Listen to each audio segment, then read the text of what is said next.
Varsity admission test গুরুত্বপূর্ণ কিছু আলোচনা ইংরেজিতে যেসব প্রশ্ন করা হয় এই ভিডিওতে আজ জানতে পারবে শিক্ষক মিঠুন আল মুহি। Assalamualaikum, my dear varsity aspiring students. You are most welcome to my today's video class. And it's me, Mohammed Mithu Al Muhi. And in this video, I will be talking about the topics which are very important for your upcoming varsity admission test. So আজকের এই ভিডিওতে আমি তোমাদেরকে যারা varsity admission টেস্টের জন্য preparation নিচ্ছ, মূলত আজকের এই ক্লাসটি তোমাদের জন্য। এবং আজকের এই ক্লাসে আমি জাস্ট শেয়ার করব যে কোন কোন টপিকগুলো তোমাদের ভার্সিটি অ্যাডমিশন টেস্টের জন্য খুব ইম্পর্ট্যান্ট, অর্থাৎ যে টপিকগুলো থেকে প্রত্যেক বছরে ভার্সিটি অ্যাডমিশন টেস্টে বিভিন্ন কোশ্চেন হয়ে থাকে, এই টপিকগুলোর জাস্ট আমি তোমাদের নাম বলবো, কারণ এই টপিকগুলো তোমরা এই 3-4 মাস যে তোমাদের সময় আছে, এই 3-4 মাসে এই টপিকগুলো সব শেষ করতে হবে। সো আমি অলরেডি একটা লিস্ট করছি যে কোন কোন টপিকগুলো most important. So now I am reading out the topics from my list. আমি এখন আমার লিস্ট থেকে তোমাদের টপিকগুলোর নাম বলতেছি, তোমরা এই টপিকগুলো এই কম সময়ের মধ্যে দ্রুত শেষ করে নেবা, ঠিক আছে? তো আমি তোমাদের টপিকগুলোর নাম বলতেছি। Number 1, parts of speech. এরপর হচ্ছে preposition, parts of speech, preposition. Then পড়তে হবে তোমাদের সিনোনিম অ্যান্টোনিমস,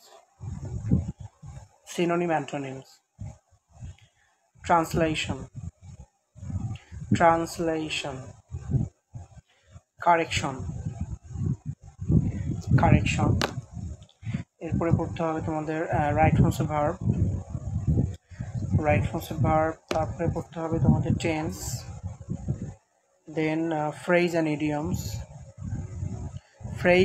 ইডিয়মস, দেন তোমাদের পড়তে হবে হচ্ছে phrases and clauses, identification of phrase and clause. এরপর হচ্ছে identification of sentence, voice, narration, subject verb agreement.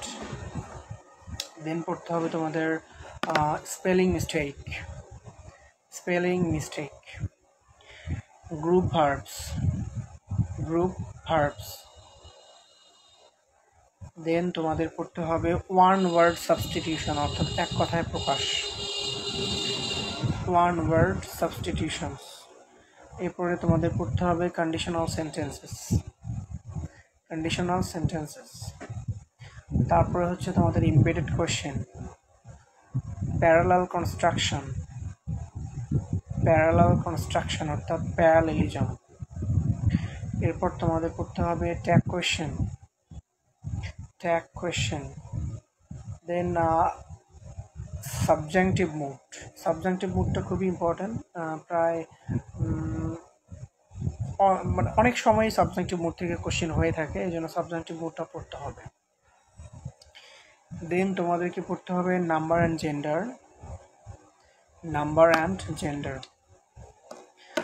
Literature থেকে যেহেতু প্রত্যেক বছরই প্রশ্ন হয়, সো লিটারেচারটা খুবই ভালো করে পড়তে হবে, কারণ প্রত্যেক বছরেই লিটারেচার থেকে একটা করে মার্ক পাওয়াই যায়, ঠিক আছে?